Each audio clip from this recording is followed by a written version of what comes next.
లేదు ఇప్పుడు లేదు ఆల్మోస్ట్ సుప్త చేతన ఔషధాలు ఉండే అంటారు. అంటే మీరు ఒకప్పుడు సమస్యాత్మక గ్రామ ప్రాంతాలని అస్సాం మణిపూర్ లాంటి ప్రాంతాల్లో కూడా అక్కడ కూడా ప్రజలు ఇప్పుడు తరలించలేదు, ఇంకా వాళ్ళకి శరణార్థి శిబిరాలు పెట్టి కాపాడేవారు. ఇప్పుడు ఈ మధ్య లాస్ట్ ఇయర్ మణిపూర్లో జరిగిన దాంట్లో కూడా చెప్తారు గవర్నమెంట్, అంటే గవర్నమెంట్ అనే కాదు ఏజెన్సీలు అన్నీ కూడా ఆ సెక్యూరిటీ ఆ బలం ఇవ్వాలి. ఇప్పుడు రాయలసీమ విచిత్రం ఏంటి తెలుసా, ఈ వీళ్ళు తరలించిన వాళ్ళంతా రాయలసీమ నాయకులే. మరి రాయలసీమ వాడు ముఖ్యమంత్రిగా ఉండి ఆయన ప్రాంతంలో ఉన్న వాళ్ళందరూ తరలిస్తున్నారంటే ఆయన సిగ్గుపడాలిగా, ఆయన సిగ్గుపడాలి. పోనీ ఏదో ఉత్తరాంధ్రలో ముఖ్యమంత్రి కాబట్టి మాకు సంబంధం లేదన్నా కదా, రాయలసీమ ముద్దు పెట్టాడు ఆయన. 15 రోజులు ముందు వెళ్ళిపోతే ఇప్పుడు లండన్ వెళ్ళిన దాని మీద కూడా రకరకాల కథనాలు వస్తున్నాయి. ఆయన వ్యక్తిగత, మీరు చెప్పినట్టు ఆయన వ్యక్తిగత ఖర్చుతో వెళ్ళాడు, ప్రభుత్వ ఖర్చుతో వెళ్ళాడు, వేరే విషయం. ఎన్నికలు అయిన తర్వాత నిన్న విచిత్రం ఏంటంటే ఆయన తన కార్యకర్తలను కానీ తన మంత్రివర్గ సహచరులు కానీ తన ఎమ్మెల్యేలు కానీ ఉద్దేశించి 151 వస్తాయని చెప్పలేదు, తను ఎంచుకున్న ఏజెన్సీని ఉద్దేశించి చెప్పించాడు. మీరు మనం గమనించాల్సింది ఇది.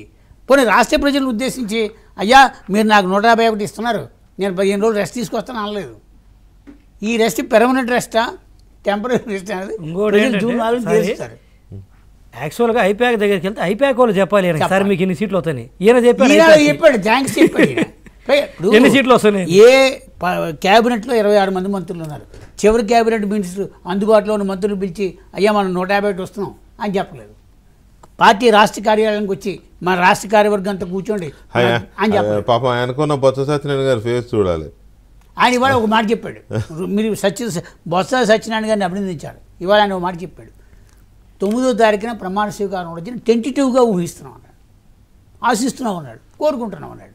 అంటే ఈ 3 మనం పరిశీలిస్తే అందులో అతను నర్మగర్భంగా చెప్పాడు. ఏమైనా చెప్పాడు, మనం రాటనేది ఒప్పుకున్నట్టు. ఎవడైనా ఆశిస్తామని చెప్తారా?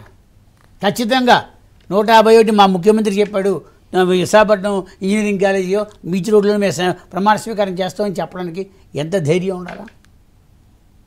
పార్టీ కేడర్కి ఇప్పుడు నిన్న ఐపాక్లో ఆయన చెప్పింది దేనికి, పోలింగ్ ఏజెంట్లు లేకుండా అయిపోతారేమో భయం కొద్ది. ఇప్పుడు పోటీ చేసిన ఎమ్మెల్యే క్యాండిడేట్లు రేపొద్దున పోలింగ్ కేంద్రంకి వచ్చి ఆ చివరి సర్టిఫికేట్ ఓడిపోయిన సర్టిఫికేట్ తీసుకోవాలన్నా కూడా ఆ సంతకం గెలిచినట్టు సంతకం పెట్టాలిగా. ఖచ్చితంగా రిటర్నింగ్ అధికారి సర్టిఫికేట్ జారీ చేయాలంటే ఓడిపోయినట్టు సంతకం పెట్టాలి. అయ్యా నాకు ఇన్నే సీట్లు వచ్చి ఇన్నే ఓట్లు వచ్చి ఒప్పుకున్నట్టు